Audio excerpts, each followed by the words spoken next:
Hey, salut mes petits canards, encore une vidéo sur YouTube au format long, ça me fait très plaisir, au sujet du photovoltaïque. Alors j'ai passé un été formidable, je vous le dis tout de suite, c'était open bar cet été à la maison. J'ai produit pas grand chose par rapport à ce que j'aurais pu produire, mais j'ai quand même produit énormément.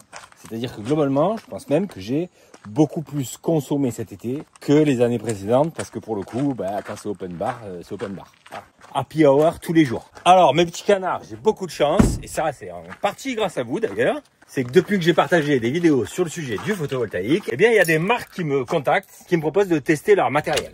Alors ça c'est pas pour me déplaire parce que vous connaissez évidemment mon côté ras d'égout, mais surtout c'est l'occasion pour moi de pouvoir vous faire découvrir différents produits, différentes marques, vous donner mon avis sur celle-là. Évidemment mon but sera de rester le plus objectif possible et c'est d'ailleurs aussi pour ça que j'ai accepté cette collaboration, parce que ça me semble bien de tester du matériel qui vient de plusieurs fournisseurs différents pour se faire un avis quand même diversifié. Laissez-moi m'installer, je vous déballe tout ça, je vais vous présenter une marque qui a priori fait de très bons produits parce qu'elle est testée par des grands spécialistes aujourd'hui à l'échelle du monde et que les résultats ont l'air très concluants. Notamment, je vous le dis, mais je vous le dis doucement, parce que je voudrais pas que vous arrêtiez de regarder mes vidéos sur YouTube pour regarder les siennes, mais big up à Andy, Off Grid Garage, il est australien, c'est pépite les amis.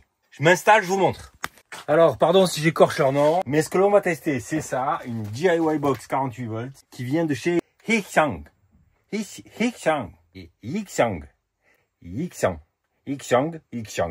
Voilà. En marseillais, ça fait Yixiang à la fin.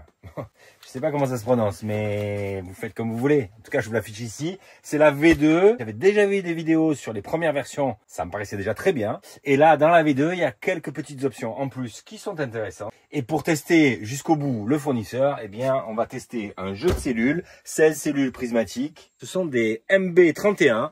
Je crois que de mémoire, elles font 314 AH. Vous allez voir que ces cellules sont un petit peu différentes de celles que j'ai testées jusque-là. Ça va être intéressant de comparer.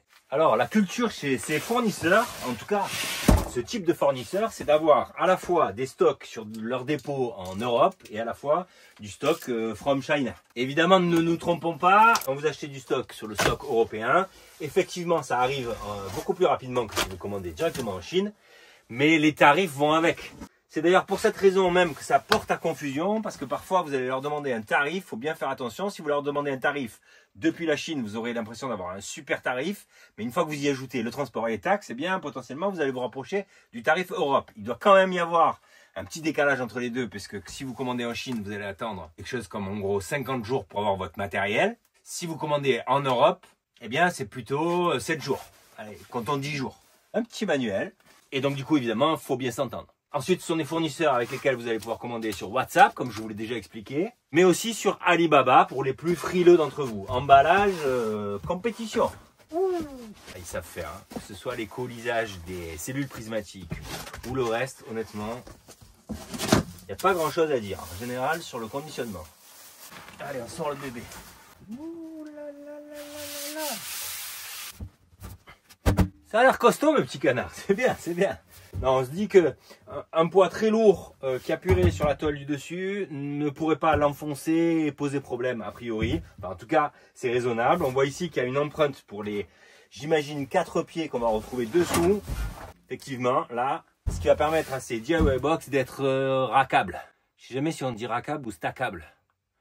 Enfin, vous avez compris l'idée en tout cas, elles vont s'empiler. Et là, on a une forme de verrouillage avec ces deux petits loquets qui va permettre de pouvoir verrouiller des batteries les unes sur les autres, même si, on se rappelle, une fois cette batterie montée, elle va peser 120 et quelques kilos, et donc à 120 kilos. Avec les petits pieds enquillés dans les trous qui sont là, ça ira pas bien loin. Ou alors, vous aurez des problèmes bien plus grands. 4 poignées sur les côtés. On retrouve ici le frère jumeau du loquet du haut, évidemment, parce qu'elles doivent toutes arriver de la même manière. Chose intéressante, on a ici une petite grille de ventile, donc le caisson est aéré. C'est pas le cas de tous, mais en même temps, de ce que j'ai pu constater dans mon usage, eh bien, ça ne chauffe pas. En tout cas, dans des conditions normales d'utilisation. Je vous montre à la face avant. Donc là, l'écran du BMS n'a pas été installé. On a un beau sectionneur ici, là. Ouh. Ça, c'est une belle bête. On va en parler tout à l'heure, mais 250 ampères. On a 2 plus, 2 moins en face avant et la carte de communication. Ça, normalement, vous l'avez déjà vu si vous suivez toutes les vidéos que j'ai publiées à ce sujet-là. Le bouton on-off du BMS. Allez, je m'installe et puis on va découvrir ça ensemble. Ah, mes petits canards, on va regarder les cellules maintenant. Donc, pour mémoire, là, MB31, j'ai vérifié 314 ampères-heure, ok. Soit en théorie, une batterie de 15 kWh. Et là, mes petits canards, c'est le moment où je vous dis que j'essaie de progresser. Et petit à petit, on s'équipe. Et du coup, c'est le moment pour moi de vous dire que j'ai acheté un appareil qui va justement me permettre de pouvoir dorénavant vérifier la capacité des batteries de stockage de cette nature-là. Pour se donner une idée dans la réalité des faits de leur réelle capacité de stockage. C'est pas un gros investissement, je crois que j'ai payé ça 200 balles. Mais je pense que c'est pas mal de pouvoir confirmer les données constructeurs. Même si, je vais vous le dire aussi en passant, eh bien, j'ai aucun doute sur la capacité de ces cellules prismatiques. On en parlera à la fin de la vidéo. Les cartons des cellules prismatiques sont toujours de très très bonne facture. C'est livré avec des plaques d'isolant, d'accord, et des bus bars et de la boulonnerie. Parfois, ça fait doublon avec ce que vous recevez dans la DIY box. Là, je ne sais pas encore, on va voir. Attention, voilà à quoi ça ressemble. Et là, je vous l'ai dit, elles sont un peu différentes de d'habitude. Mes petites pilules bleues préférées. Regardez-moi ça. C'est toujours aussi lourd. Oh, pistache. Voilà, c'est au niveau des connexions plus-moins qu'en fait l'embase est différente. Au lieu d'avoir une tige filetée qui ressort en 6 mm, eh bien en fait on a 2 embases et 2 filetages femelles. Je pensais au départ que c'était pour gagner en termes de hauteur, mais à la vue de comment c'est fait, je ne pense pas. Par contre, je vois là une très bonne qualité, à mon avis, de connexion du fait du boulonnage par 2 trous. Comme d'habitude, on a le QR code pour la provenance et les détails de la fabrication de cette cellule. Et ici, modèle MB31, 3,2 volts, 314 ampères-heure. On est évidemment sur des cellules grade A. Ce qui n'est d'ailleurs pas une obligation, hein. Enfin, c'est quand même le signe, au niveau de la sélection des cellules, une fois qu'ils ont produites, d'un bon tri. Allez, vous êtes en train de me voir en accéléré déballer l'ensemble de ces cartons. La première étape, ça va être de vérifier la tension des cellules. Un bon indicateur de la qualité de ce qu'on reçoit. Le petit canard, on y est. Avouez que c'est joli quand même, hein. Évidemment, on parlera des prix à la fin de cette vidéo. Évidemment aussi que comme j'ai déjà partagé du contenu en ce qui concerne la réalisation de ces batteries, je vais sans doute passer un peu plus vite sur certaines étapes, tout en rappelant évidemment l'essentiel. Et le temps qu'on gagnera dans cette vidéo, on le passera sur la vérification de la capacité de la batterie. Selon moi, c'est intéressant, et même si je ne l'ai jamais fait, je suis à peu près sûr qu'on va apprendre certaines choses. Cette batterie, je vais l'attaquer demain matin. Là, ce que je vais simplement faire, c'est vérifier la tension des cellules, et peut-être que je vais pas résister à ouvrir le capot quand même pour regarder ce qu'il y a à l'intérieur. Mais le vif du sujet, ça sera demain matin. Impressionnant, mes petits canards. Je suis quasiment à 100% à 3,289. Vous voyez, 3,288, 3,289, 89, 89, 89, 3,29, 3,289, 289, 289, 3,288. Je suis presque sûr que celle-là, là, si j'avais attendu un petit peu plus avant de dire la mesure, voilà, c'est bon. On est à 3,29, voilà, 3,289. C'est impressionnant. Impressionnant. Et il y en avait une là, 3,288. C'est-à-dire qu'en gros, au pire, j'ai 2 millivolts d'écart entre les deux. Et si je me remets sur celle-là pour la remesurer, celle-là, là, la première, je suis à 3,28,9 aussi. Ah ouais, voilà. 288, 289, ça oscille apparemment. 2 millivolts d'écart, ce sont vraiment des cellules qui sont expédiées avec un soin particulier de les équilibrer le plus possible dès le départ. Voilà, même si encore une fois, l'enjeu, c'est pas l'équilibrage à ce voltage-là, mais c'est quand même le signe de quelque chose de sérieux. Voilà. C'est beau, hein. Bon, la box, ça, on verra tout ça en détail demain quand je vais attaquer. Les 2 cartes pour le relevé de tension et de température de l'ensemble des cellules. On a la boîte d'origine du JKBMS qui est fournie, dans laquelle ils nous ont mis les bus bars. Intéressant, ce sont des bus bars flexibles. Tous les câbles de connexion pour le JKBMS. Ici, c'est les capots de protection translucides pour les bornes de la face avant pour le raccordement. Un bus bar flexible de compète, ça vous allez voir, c'est pour relier les 2 lignes de cellules que l'on va créer. De la visserie parfaitement adaptée, qui a l'air plutôt quali. C'est freiné. Ah, ça va être intéressant, ça. Ça, je vous en parle demain. Des câbles réseau pour le BMS. Ah oui, et ça aussi, très intéressant. Des petites grilles pour éviter que cette boîte qui est ventilée puisse faire l'objet de squatters. Et je pense là à des petits insectes. Ça, c'est le premier colis, on va dire.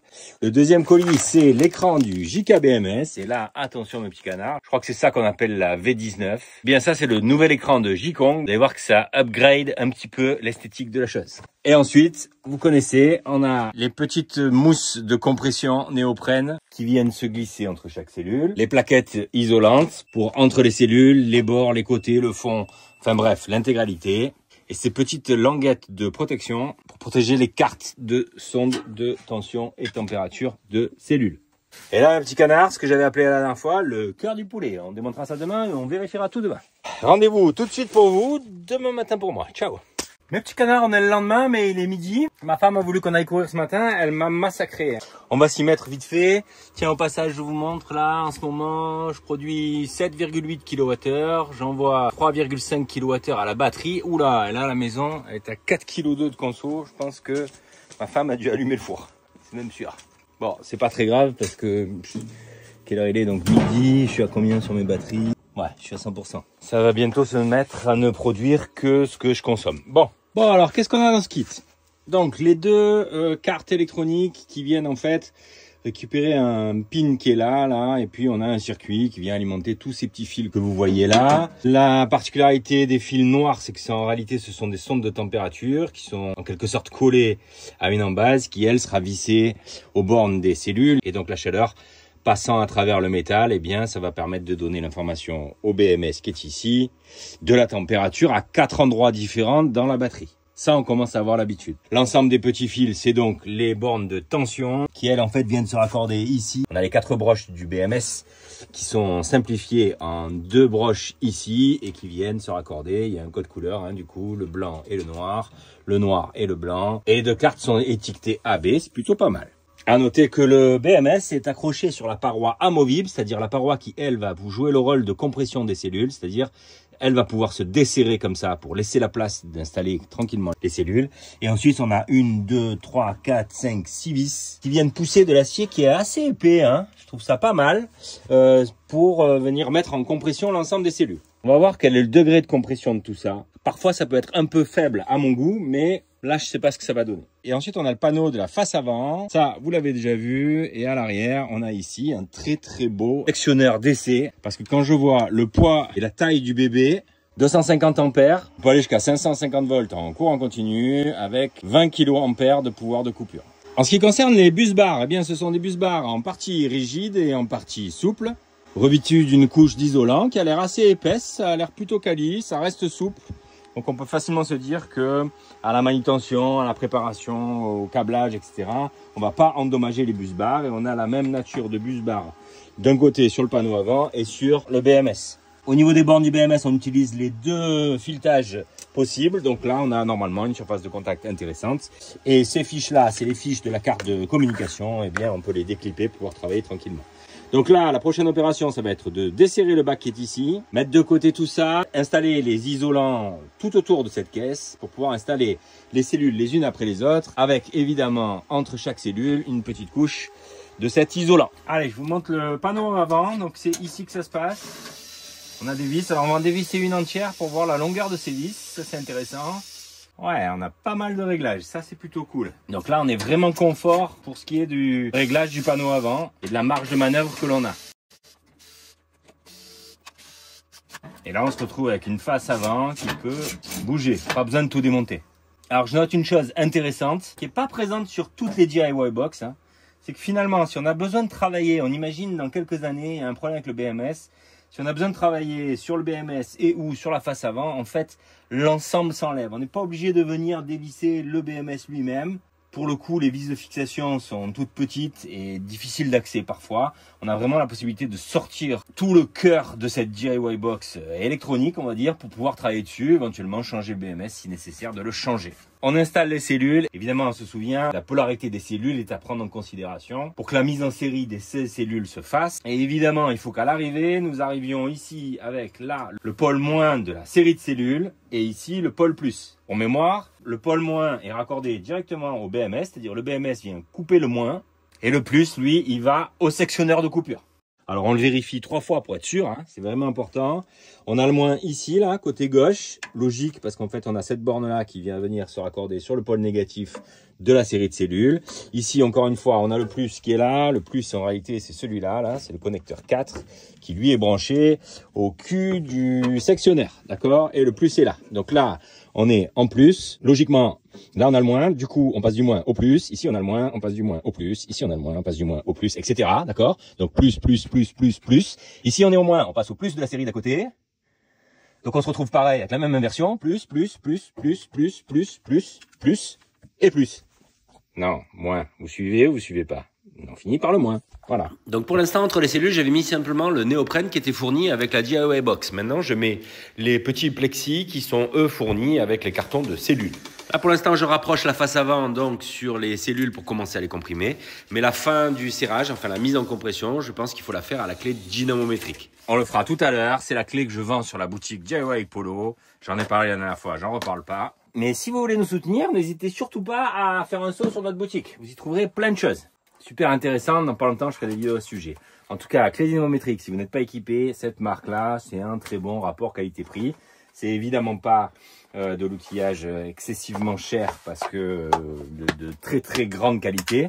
Mais ça, c'est selon moi un très bon juste milieu pour une utilisation qui est à peu près normale. Hein. Si je travaillais dans l'aéronautique, que je vissais les boulons qui tiennent les réacteurs d'un avion de ligne, évidemment que peut-être des choses seraient différentes, mais c'est pas le cas. C'est parti en accéléré pour vérifier le couple de serrage, parce que selon moi c'est bien de le faire, de chacun des boulons qui est ici, et aussi le couple de serrage des bus bars qui sont sur le BMS. C'est personnel, moi je vais mettre 6,5 Nm. Pour cette DIY box, ces cellules-là et les bus bars qui sont vendus avec, le couple de serrage, il semblerait qu'il est de 5 Nm. En tout cas, c'est ce que nous indique le fabricant de cette DIY box. Je pense que potentiellement, le couple de serrage peut être différent du fait qu'ici, on a en réalité deux boulons qui viennent boulonner le bus bar aux bornes de la cellule. Et donc, comme on a deux points de fixation, sans doute que 5, c'est peut-être plus raisonnable. Encore que 5, c'est vraiment pas beaucoup. Mais enfin, on va respecter ce que nous dit le fournisseur. Alors, on se souvient hein, que le courant continu, c'est dangereux, même à partir d'une cinquantaine de volts. Et donc, on prend le moins de risques possible. Une des choses très très importantes, ça va être de ne pas faire tomber un élément métallique sur votre batterie, particulièrement quand vous allez commencer à mettre en série des éléments. Parce qu'à partir du moment où vous êtes en série, eh bien, vous avez beaucoup plus de voltage que dans une seule cellule. Et donc, il y a un danger. Donc, on va devoir dégraisser les pôles des bus bars et les pôles des cellules avant de boulonner. On va protéger ce genre de bus bar là qui dépasse pour pas avoir d'incident avant d'avoir décidé de les connecter à la série de cellules. Et ensuite, il est sûrement plus raisonnable d'un point de vue de la sécurité d'utiliser des gants et idéalement aussi, on va pas se mentir, hein, une clé dynamométrique spécifique pour l'électricité, c'est-à-dire isolée. Moi, je monte 2 batteries par an. Je pense que je peux faire attention le jour où je les monte et je suis grand, je prends les risques que j'ai envie de prendre. Mais je ne vous incite pas à faire la même chose que moi. Tout ça n'est évidemment pas à prendre à la légère. Petite précision, donc là, je viens avec mon tournevis électrique. Je viens simplement rapprocher en fait l'écrou. Quand je suis arrivé, j'arrête de forcer et je desserre d'un gros demi-tour, d'accord ? Je serre, je viens embuter, je desserre d'un demi-tour. Comme ça, je garde vraiment de la souplesse au niveau des bus bars. Attention à un truc, oubliez tout de suite l'idée d'utiliser par exemple une visseuse électrique un peu puissante. Vous prenez votre écrou, vous le mettez dessus, c'est plat comme ça sur le filetage femelle, et là, bzzz, vous enfilez. Non, non, surtout pas. Hein. Là, on veut être sûr et certain de ne pas abîmer le filetage des borniers des cellules, d'accord? Et donc, interdiction d'utiliser un outil électrique pour faire ça. Vous y allez à la main, avec les gants, c'est pas facile, mais on s'en fout. Quand vous êtes dans le filetage, vous pouvez utiliser quelque chose de mécanique, mais tranquille, quoi. Voilà.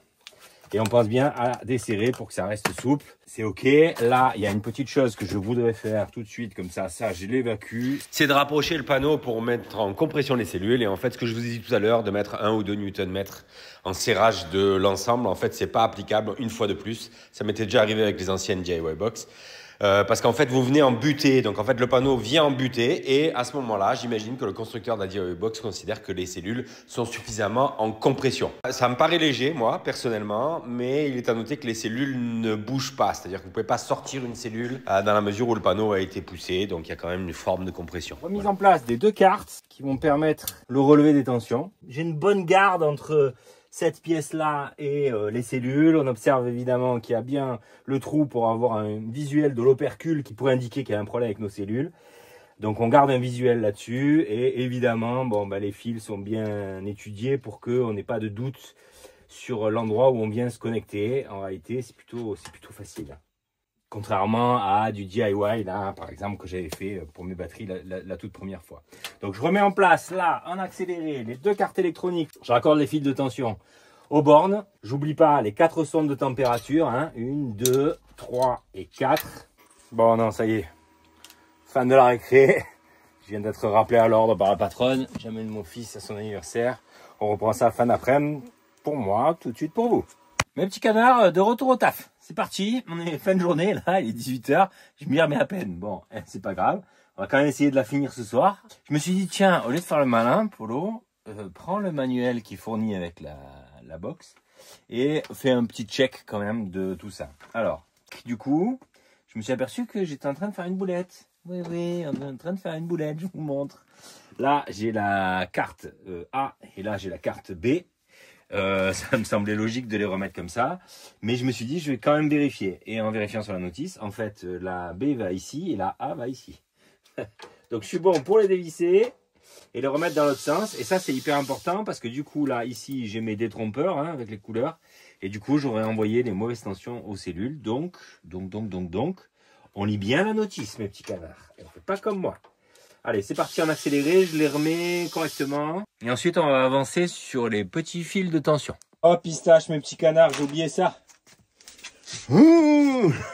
C'est la troisième fois que je les démonte et que je les remonte. Je peux plus. Bon, là, vous allez me voir en accéléré, dévisser les deux platines et venir coller ça dessous. En réalité, ça, sur la dernière batterie que j'ai montée, je me suis gouré. Je l'avais collé là, je crois, à la fin. En réalité, ça va sous le capot. Bon, il y a une garde et un jour, évidemment, entre les cellules et ça. Mais enfin, je pense que c'est prévu pour venir renforcer l'isolation. Peut-être en cas de gonflement, j'en sais rien. Enfin bref. En tout cas, ça va dessous. Donc, je redémonte tout. Je colle ça et je revise tout. Rapide petit contrôle au multimètre. Mon multimètre sur la borne moins de la rangée et ici sur la borne plus. Et ici, je suis supposé avoir quelque chose comme 3,2 x 8. 8 x 3, 24. Donc j'ai 26,33 volts. Si maintenant je vais me mettre ici sur le plus ici et le moins ici, je devrais retrouver à peu près la même valeur, voire même quasi la même valeur, 26,33 volts. Donc je suis bon. Quand je vais mettre mon bus bar ici entre les deux, je vais me retrouver ici avec du coup 26 et 26, 52 volts. Allez, c'est parti, dégraissage du bus bar.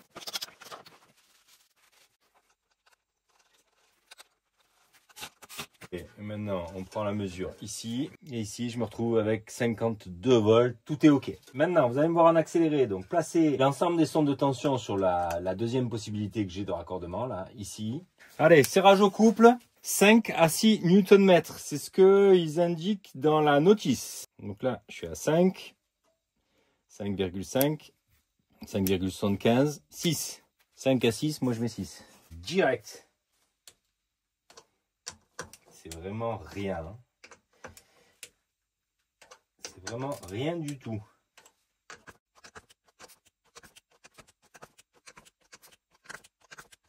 Allez, avant que j'oublie de vous le montrer. Donc ça, c'est des petites grilles, d'accord, avec vraiment des tout petits trous. Donc ça va empêcher les insectes de rentrer. Et ici, un petit patch aimanté, magnétique, ce qui va permettre en fait ici, là, vous voyez, là où il y a la grille, de venir se mettre dessus et de coller le patch. Donc ça, d'un côté et de l'autre. Bon, c'est basique, je n'ai pas besoin de vous montrer plus ça en détail. Sur cette DIY box, ils ont fait le choix de mettre des aérations. C'est pas mal d'avoir ajouté cette petite grille parce que ça va un peu sécuriser les choses. Alors, là, on va travailler 2 secondes sur... Je vais mettre ça pour protéger. Voilà. On va travailler 2 secondes sur le panneau. Le panneau, il est livré sans l'écran dessus. Je pense que c'est pour être sûr qu'il ne s'endommage pas dans le transport. Ça, c'est le petit bouton. En fait, ça vient se clipper. Je vous montrerai pas ça, mais ça vient se clipper sur le BMS. Hein, pas de problème. Et ça, pareil, bah, c'est ce qui vient raccorder les nappes là qui sortent ici. Et c'est pour la communication. Ça, on le verra plus tard. Alors, sur l'écran du BMS, il y a du nouveau, puisque c'est le nouveau modèle. Je crois qu'il est assez sexy. On a un petit film de protection, un scotch double face 3M autour. Ici même le petit décroché pour la nappe, là, la nappe de communication. Et en fait, cet écran, il va venir donc se coller ici et il sera raccordé par les pins qui sont là au BMS. Avant de le coller, on va légèrement dégraisser, histoire d'être sûr qu'il se colle correctement. C'est joli. Hein. Allez, c'est parti. Ah, c'est bien ajusté. Voilà, avec ce modèle-là, on gagne en esthétique, puisqu'évidemment, c'est à fleur. Voilà. Et donc, ce qu'on va faire là maintenant, c'est qu'on va remettre en place la face avant de la batterie. Donc, le bouton on-off sur le BMS. Ok. Ensuite, je viens rebrancher ce que j'ai débranché tout à l'heure. Là, la nappe de communication sur la carte, pareil, on a un détrompeur ici, là, qu'on retrouve là, donc on peut pas trop se tromper, pas trop d'inquiétude à avoir. Deuxième nappe de communication, ici, pareil, on a un détrompeur, on est là, hop, on vient ici. Et enfin, troisième nappe de communication, on va essayer de pas trop croiser les skis. Elle est là, pareil. Alors, pas oublier à l'intérieur ce petit fil qui est là, ça c'est le plus du BMS. Évidemment, quand je vais replacer la face avant, je vais faire attention de ne pas venir pincer tout ça et je reboulonne. Ah pardon, j'ai failli oublier, il y a aussi celle-là qui était derrière et ça c'est pour venir raccorder l'écran. Ouais, ça sinon ça serait un peu couillon, sinon. Ok. Là on est bon, je referme. Sécurité là-haut. Ok. C'est Jdid mes petits canards, Jdid de chez Jdid.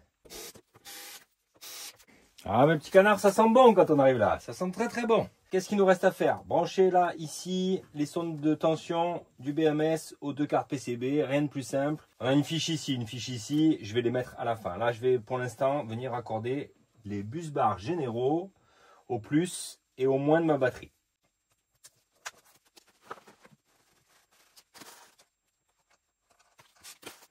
Sur le plus, on n'oublie pas le plus du BMS. Ah ben ils sont bons. À l'écrou près, on est parfait. Allez, sonde de tension, détrompeur. On en a une ici. Petit contrôle visuel, tout est ok. Je vais rien oublier de majeur. Non, je ne crois pas. Non, je ne crois pas. Et ici, face avant, le sectionneur, hop, on va le baisser. Il est balèze, hein. Vraiment balèze. Hein. Quand vous le manipulez, vous vous posez pas trop la question de savoir si vous l'avez actionné ou pas. On va le démarrer ensemble juste pour le petit coup de stress habituel. On se demande toujours si ça va fonctionner correctement. Même si, pour être très honnête, je suis pas très inquiet. Évidemment, il va falloir que j'aille régler ici l'adresse de la carte électronique de cette batterie, parce qu'elle va communiquer avec mon système de domotique. Mais ça, c'est un peu complexe. C'est pas forcément obligatoire. Hein. La plupart des batteries de ce type-là et de ce type de BNS communiquent directement avec votre ondulaire hybride.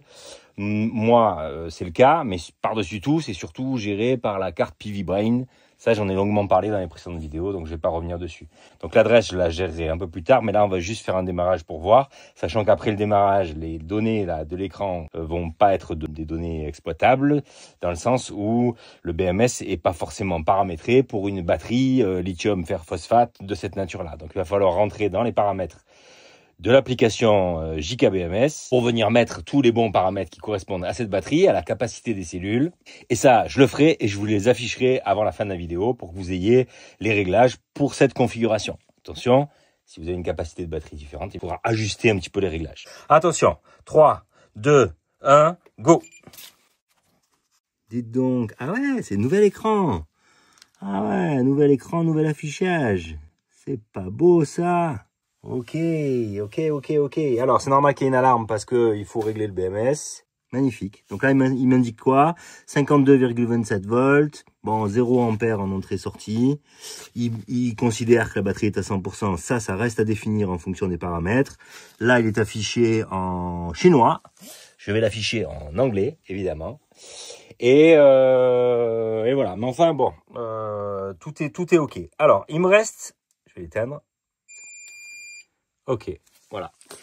Il me reste deux choses importantes à vous montrer, enfin en tout cas deux choses que je voulais mettre dans cette vidéo. La mise en charge de cette batterie, l'équilibrage, ça j'en ai déjà parlé dans les précédentes vidéos, je crois que ça sert à rien de revenir dessus. Par contre, il y a une chose que je veux faire dans cette vidéo, c'est un test de capacité des cellules. Et ça, vous allez le voir, dès que j'ai le temps, là, un soir de la semaine, je m'en occupe. Ça, c'est la première chose. Et la dernière chose qu'on verra ensemble, c'est l'installation de ça. Et ça, mes petits canards, c'est un instincteur. Ça, c'est une petite option qu'il y a dans cette DIY box. Un instincteur qui va donc réagir s'il y a un départ de chaleur excessif à l'intérieur de la batterie. Eh bien, l'instincteur va libérer, je crois, un gaz qui va avoir pour objet d'étouffer un départ d'incendie. Honnêtement, je ne pense pas que ce soit quelque chose qui est plausible avec cette technologie-là de batterie. Mais Hichang, oh, je commence à bien le dire, hein, a prévu ça à l'intérieur de ce coffret DIY box. Voilà. Donc c'est les deux choses que vous verrez tout de suite pour vous, dans 2-3 jours pour moi, dès que j'ai un peu de temps le soir. Ciao mon petit canard. Ah, je vous avais dit que j'avais investi. Ben oui, parce que l'idée c'est quand même de progresser. Ouh, c'est joli. 7. Alors, mon cher Polo, merci pour ton achat. J'espère que cet appareil te permettra de rendre tes vidéos beaucoup plus performantes et pertinentes. Grâce à ça, tu vas enfin pouvoir dire que les cellules que tu testes sont conformes à ce qu'elles devraient être. Voire même peut-être mieux. Ils sont forts les Chinois, hein, avec leurs petits messages personnalisés comme ça. Je sais pas comment ils font, mais ils sont balèzes quand même. Hein. Ah, mes petits canards, c'est dur la vie des fois. Hein. C'est vraiment dur. Hein. J'ai pas réussi à faire marcher le truc comme ça. Donc du coup, je suis énervé. Du coup, j'ai dû demander à mon fils de me sortir son PC parce que ça marche pas avec les Mac cet appareil. Et du coup, j'ai téléchargé un logiciel sur le PC, mais bon bref, je me suis rendu fou. Donc là, je vais pouvoir brancher ça au PC. Voilà. Est-ce qu'il se passe quelque chose? Lui, il est supposé me reconnaître que... Ah, il y a un truc qui s'appelle Connect là. Ah, je vais me rendre dingue, je vais me rendre dingue. Je déteste ces trucs-là, je déteste ça. Oh pistache mes petits canards, ça a été une usine à gaz le truc. Bordel atomique. Et là je vais pouvoir normalement lancer un mode test sur une cellule qui est ici. Donc j'ai déconnecté les bus bars provisoirement pour isoler cette cellule et cette cellule. Et je vais pouvoir essayer de tester les deux cellules si le temps me le permet. Mais apparemment ça prend beaucoup de temps. Donc on verra le temps que j'ai. En tout cas là j'arrive sur un logiciel comme ça. Et ici là j'ai un truc qui s'appelle Cycle Test. Voilà. Et là, donc, je vais normalement pouvoir faire des cycles, ici, là, dans les paramètres, des cycles où je vais charger à 100% la batterie, la décharger à 100% aussi, attendre un certain temps, puis la recharger à nouveau. Je bouine tout ça et je reviens vers vous. Voilà, donc là, j'ai trouvé step 1. Donc, mode, j'ai quoi? J'ai DCC, DCP, DCV, wait ou cycle. Ok, bon, alors là, je vais mettre charge. Donc, charge, c'est ça, CCV. Ok. Le cutoff, je vais le mettre à 1 ampère. Ok. Le courant, je vais monter à 3,65 volts. Non. Le courant, c'est les ampères. 40 ampères. Volts, je monte 3,65. Ok. Cutoff à 1 ampère. Ok, on est bon. Add. Invalide value. Super. Allez, on est content. 3,65. Ah, c'est pas une virgule. J'ai mis un point. Ça doit être une virgule. Virgule 65. Ok. Merde. Qu'est-ce que j'ai fait? Supprimé. Putain, je recommence. Ok, donc step 1. Là, je me mets en mode charge. Cutoff, je me mets à 1 ampère. Courante, on va se mettre à 40 ampères de charge et décharge. Volt, 3,65 volts. Donc ça c'est je charge à 3,65 volts et voilà, c'est mon step 1. Donc 40 ampères, volt 365, cutoff 1. Ok. Ensuite, step 2. Là, je vais décharger. Je vais décharger en ampères, DCC. Ok. Cutoff. J'en sais rien. J'en sais rien. Attendez, faut que je regarde ma gueule. Ok, étape 2. Étape 2, je l'ai mis là, c'est un wait. Donc j'attends, j'en vois rien et j'attends 5 minutes. Étape 3, donc DCC, ça c'est la décharge. Décharge, ouais. Donc je décharge à 40 ampères et je décharge jusqu'à 2,5 volts. Ok. Et cutoff 0. Et j'additionne. Ok, donc là j'ai mon step 3. Ensuite, step 4.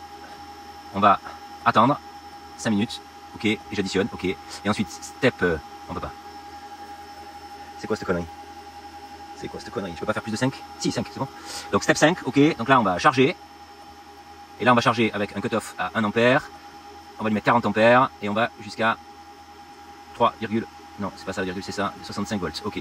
Add. Ok. Bon, là normalement je suis bon. Je fais une petite vérification. Je crois que je suis bon. Ok, donc normalement là je suis bon, j'appuie maintenant sur Start. Et logiquement, c'est parti. Sauf que là il faut que je me barre parce que j'amène mon fils au foot. 40 ampères, je charge. Je suis à 3,65 volts, ouais, parce que là elles sont quasi chargées là, mes cellules, parce que j'ai fait un test avant avec que l'appareil sans l'ordinateur et ça n'a pas marché.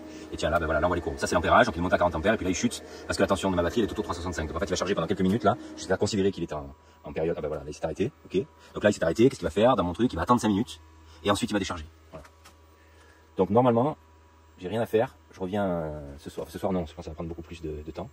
Mais normalement tout va se faire de manière automatique. Inch'Allah. Ciao, à tout à l'heure. Mes petits canards, 3 heures après, je reviens sur le lieu du crime et je crois que tout va bien. On est en décharge. Je suis en train de décharger. J'en suis à avoir déchargé dans la cellule 142Ah. Donc là, ça a l'air de fonctionner. Donc ça, c'est magique. Et là, j'ai des courbes. Ok. Là, on est en train de décharger. Pourquoi ça s'est arrêté? J'espère que j'ai pas appuyé sur quelque chose. Hein. Qu'est-ce que j'ai fait? C'est pas possible. C'est pas possible. C'est pas possible. C'est pas possible. J'ai appuyé sur la touche espace pour allumer le truc. Ça m'a tout repris du début. Ah, je vais me tirer une balle. c'est vraiment des ânes, c'est vraiment des ânes, c'est vraiment des ânes. Ah, c'est bon, jamais je vais y arriver, mon petit canard, jamais je vais y arriver. Bon, ben voilà la boulette, la jolie boulette, c'est reparti du début, je suis en train de charger.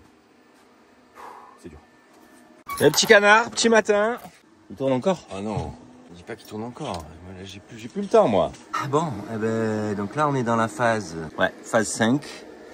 40 ampères, 3,65. Ouais, c'est bon. Et là, j'en suis à 159 ampères-heure. Donc, je suis à la moitié de la période de charge. Donc, j'en ai encore pour un petit moment. À tout à l'heure, mes petits canards. Je pense que c'est bon. Il n'y a plus de bruit. Terminé. Oh là là, si c'est ça, c'est pépite. Si c'est ce que je crois, c'est pépite. Alors, dites donc, racontez-moi. Bon, là, il va falloir que j'apprenne à comprendre ces courbes et à savoir comment utiliser sans tout effacer. Mais je vais commencer par bien noter les résultats et ensuite vous les donner. Mais en 2 mots, là, j'ai l'impression que le dernier cycle de charge, il nous a envoyé dans la cellule prismatique 330 AH. Ça, c'est bien au-dessus des specs de la marque. Et ça, ce serait une très bonne nouvelle, même si j'en doutais pas beaucoup.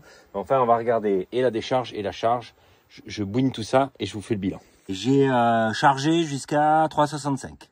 365, j'ai eu 5 minutes de wait. Ok.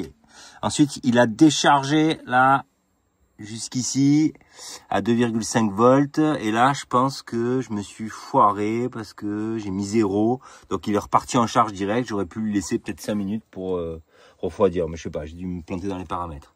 En tout cas, dans le process de déchargement, j'ai déchargé 331 AH. Ensuite, j'ai rechargé ici, donc on voit en bleu la courbe des tensions et en rouge la courbe de l'ampérage. Donc on voit que l'ampérage, il monte tout de suite à 40 ampères, il reste à 40 ampères pendant toute la charge. Et ensuite, en fin de charge, quand la batterie ne boit plus rien, eh bien l'ampérage descend, jusqu'à arriver à 1. 1, c'est mon cut-off. Donc arrivé à 1, eh bien, il considère que c'est bon, je suis bien chargé, la batterie a assez bu, elle a plus soif, comme dirait mon pote Seb. Et donc du coup là, dans le process de recharge, je suis à 330 AH. Ce sont des cellules vendues pour être des 314 AH, c'est ce que je vous disais. La qualité est bien plus importante que celle annoncée. Et en fait, je pense qu'ils ne veulent surtout pas être en dessous de ce qu'ils vous vendent. Et la réalité, c'est qu'on est à 330. Et d'ailleurs, pour mes toutes premières cellules que j'avais achetées, c'était la même histoire. C'est pas moi qui les avais mesurées, mais elles avaient été mesurées à 330 aussi. Donc, j'ai envie de dire, c'est quand même très très fiable tout ça. Là, ce que je vais faire, mais je vais pas vous le montrer, sinon la vidéo sera trop longue. Je vais redescendre cette batterie qui est là rechargée à bloc. Je vais la redescendre pour qu'elle soit à peu près au même état de charge que toutes les autres cellules. J'aurai pas le temps de tester la deuxième parce que c'est la fin du week-end. Que après-demain, je pars à Saint-Barth. Donc autant vous dire que c'est serré dans les délais. Je vais, vous allez vite fait le voir, installer l'instincteur, refermer cette batterie et la préparer demain en la raccordant à mes autres batteries pour une séquence d'équilibrage qui va s'étaler sur un petit moment, étant donné que je ne serai pas là pendant les 3 prochaines semaines. J'installe l'instincteur et je fais la conclusion. Alors, un petit canard, cet instincteur, j'ai demandé au fabricant les caractéristiques techniques de l'instincteur parce que je ne les ai pas trouvées. Il m'a envoyé ça. Si vous comprenez mieux que moi, eh bien, c'est très bien. Et si vous ne comprenez rien comme moi, eh bien, on va demander à ChatGPT. Et voici ce que ChatGPT me lance. Agent extincteur, nitrate de strontium, un composé qui libère un aérosol étouffant en cas de surchauffe. Température de déclenchement supérieure ou égale à 170 degrés Celsius. Activation thermique automatique. Capacité d'extinction jusqu'à 0,2 m3, donc adaptée à de petits volumes fermés. Plage de température de fonctionnement de moins 40 degrés à plus 85 degrés Celsius. Durée de vie jusqu'à 10 ans, sans maintenance ni alimentation électrique. Mes petits canards, conclusion de la vidéo. Alors, cette box, qu'est-ce qu'on en pense? Eh bien, globalement, ce que je peux vous dire, c'est que tous les signaux sont au vert. C'est-à-dire que il n'y a rien que j'ai vu qui m'a contrarié, il n'y a rien que j'ai vu que j'ai trouvé différent d'autres batteries en DIY box que j'ai pu faire. Ce modèle-là, à nouveau, il est intéressant parce qu'on peut accéder à toute la partie électronique devant. C'est pas des box où il faut envoyer les mains à l'intérieur et ça peut être un peu compliqué. Et on peut imaginer que ça peut être un peu compliqué des années après quand on veut intervenir par exemple sur le BMS. La qualité de fabrication est très bonne et il y a comme pour tout et comme toujours des choses que j'ai trouvé bien, des choses que j'ai trouvé moins bien. Ce que j'ai trouvé très bien sur cette DIY box. D'abord, on a la dernière version du JK BMS et de l'écran. La version V19, si j'ai bien compris, c'est la dernière en date. La deuxième chose que j'ai trouvé pas mal, c'est les aérations avec la protection, même si je pense pas que ce soit indispensable, compte tenu de la technologie lithium fer phosphate des cellules prismatiques qui sont à l'intérieur. Mais enfin, c'est toujours pareil, qui peut le plus, peut le moins. La qualité des accessoires, comme par exemple les bus bars, était très intéressante. On avait des bus bars de 2 mm d'épaisseur, mais des bus bars flexibles. Ça, faut bien se dire que ça leur coûte un peu plus cher. C'est une option. Moi, sur mes premières batteries, c'est ce que j'avais choisi, et ça coûte plus cher que les bus bars rigides. Autre chose, avec la petite connaissance que j'ai de ce secteur-là, quand je regarde les caractéristiques techniques de ce sectionneur de coupure, je vous affiche là les principales caractéristiques. Il a un pouvoir de coupure qui est un peu supérieur à d'autres formes de sectionneurs unipolaires. Je crois aussi qu'il a une durée de vie avec beaucoup plus de cycles que d'autres sectionneurs que j'ai déjà pu voir dans le passé. Donc franchement, c'est top. Le petit instincteur, à mon avis, c'est gadget, mais enfin, il y est, qui peut le plus, peut le moins, encore une fois. Et ensuite, qualité de fabrication, rien à dire. Les petits bémols que éventuellement je peux trouver, parce qu'il faut toujours essayer d'en trouver. Le premier, ce serait les poignées qui sont pas confortables. Là, cette batterie, une fois qu'elle est montée, je crois qu'elle est dans les 120 kg. C'est très très lourd. Ce type de poignée là, comme ça, je pense que c'est pas très confortable. En même temps, on part pas en pique-nique avec sa batterie, enfin en tout cas pas ce genre de batterie. Donc évidemment, c'est un détail. Autre chose, les petits capots des borniers en face avant, je les trouve un peu ledge. Peut-être que celui-là, je l'avais mal clippé, hein. Mais je trouve que le plastique, vous voyez, le plastique et sa retenue en place sur l'épaule laisse légèrement à désirer. À ce niveau-là, on n'est pas au niveau de la qualité de finition du reste de la batterie. Il y a quand même un point qui a l'air très intéressant, en tout cas en ce moment, mais il faut se méfier parce que c'est un marché, ça, le marché du photovoltaïque est un marché avec des prix qui sont très tendus. Vous avez globalement des vendeurs, des grossistes qui vous vendent un peu tous les mêmes produits et les marges sont très restreintes. Par ailleurs, c'est un marché qui évolue. On voit bien qu'il y a une forme de cours qui évolue en permanence. Donc, c'est très difficile de vous dire que aujourd'hui le prix est très bon et qu'il continuera à l'être dans 2 mois, dans 3 mois, dans 4 mois.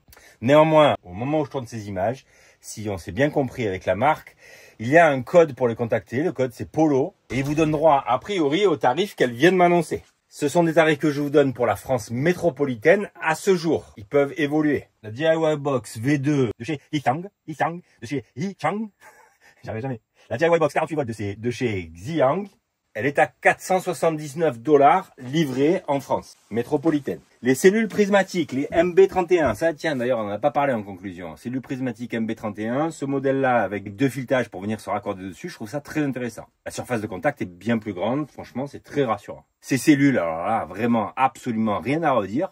Rien, puisqu'au test qu'on a fait de charge et décharge, on est à 330 ampères-heure pour des batteries qui sont vendues à 314, donc franchement, c'est magnifique. Le prix de ces cellules en ce moment, 78 $ livrés en France chez vous, soit pour les 16 cellules, 1248 $.